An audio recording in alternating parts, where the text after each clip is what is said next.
السلام عليكم. اليوم نقدم معكم واحد تشيز كيك بارد كيجي رائع. كلكم تحطوا الضياف بالنسبه كذلك الا عندكم شي حاد. بالنسبه للمقادير عندي 200 غرام ديال البسكويت طحنته. اللي بغى يزيد الشكلاط يدير بسكويت في شكلاط يدير. عندي 4 ديال المعالق ديال الزبده دايبين.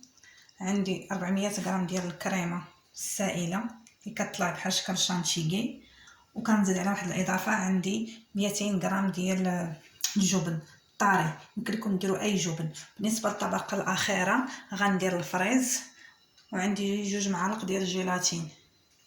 على بركه الله. اول حاجه غنبداو بها هو البسكويت مع الزبده. غنديروا شويه شويه وحنا كنخلطوا حتى كيتجمع عندنا البسكويت مع الزبده وحنا كنخلطوا.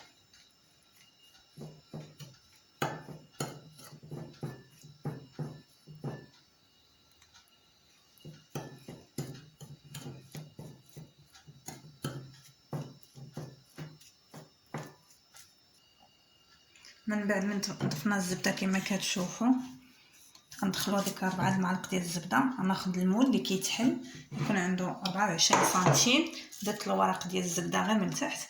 نحاول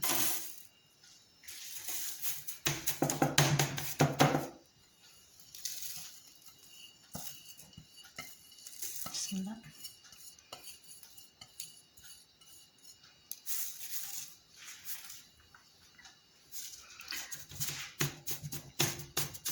نحاول نقادر على السطح كامل ديال المول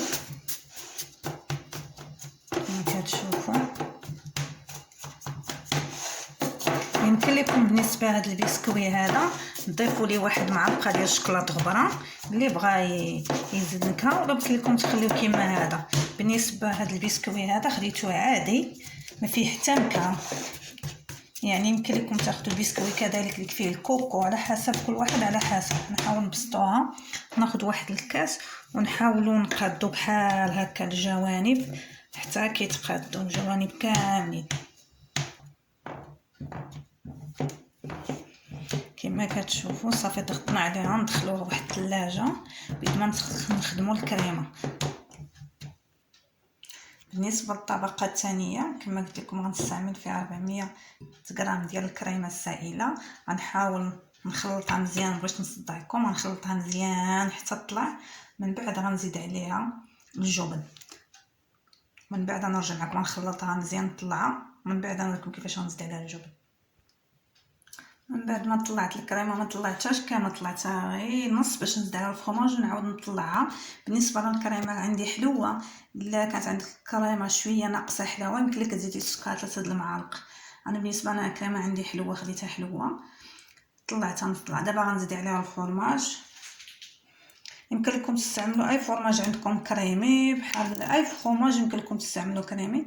غنبدا نضيف شويه بشويه كما كتشوفوا ونحاول نقسمها هكايا وعاد غنعاود نطربها. يمكن لكم تخدموا باليد ولكن احسن نطربها. من بعد غنخلطها ونعاود نرجع معكم.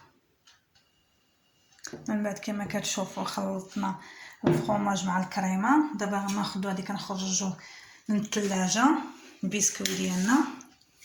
ها هو خاصو يكون بارد باش الكريمه ما كطيحش. غنحاول نخويه هنايا كما كتشوفوا وانا كنقاد السطح. غنزيد نخوي.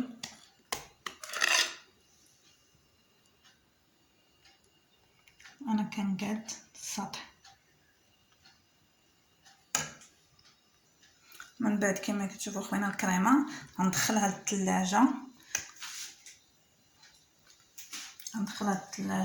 غناخذ دابا الكاسرونه باش نستعمل الطبقه الثالثه. عندي كاس ديال الماء غنستعمل معاه الفريز مقطع. عندي تقريبا شي 300 غرام ديال الفريز مقطع، وغنديرو في البوطه. من بعد غنزيد عليه الجيلاتين كما كتشوفوا بدا تسال. دابا غنزيد عليها الجيلاتين.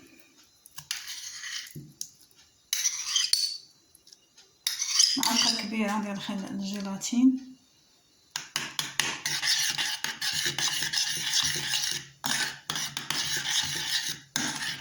كنشوفو نخلط مزيان.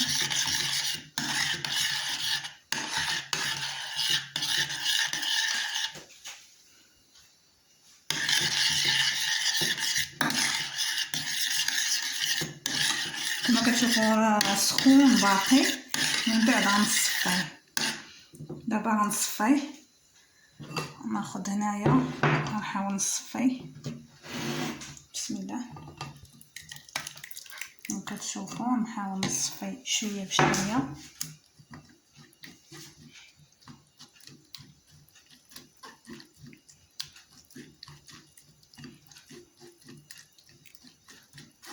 باش كيجينا بحال هكا، كيجينا بحال السيره. غنزيد الاخر كذلك. انا كنصفي.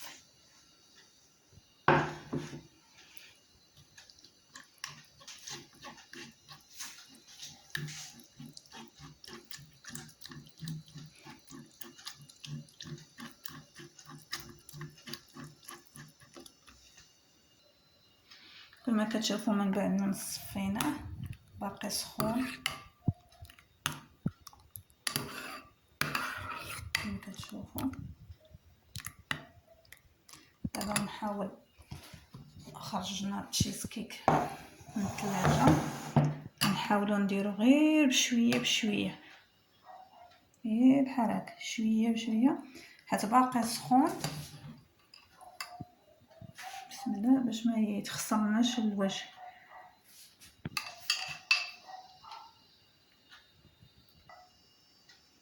غنبدا نصبو غير شويه بشويه، نحاول نديرو معلقه بحال هكا باش ما كيتخسرش لينا. دابا كما كتشوفوا كبينا كاع الخليط، غندخلوه الثلاجه حتى كتبرد مزيان وكتشد راسها، ومن بعد نوريكم الشكل النهائي كتجي. كنتمنى تعجبكم، جربوا ردوا عليا.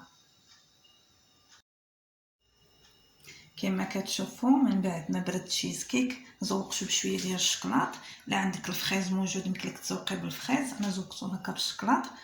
كنتمنى يعجبكم. دابا نقطع ونوريكم كيفاش كيجي. دابا غنوريكم كيفاش تيجي. كنحاول نقطع بحال هكايا، غنهز بعدا بالموس. بسم الله.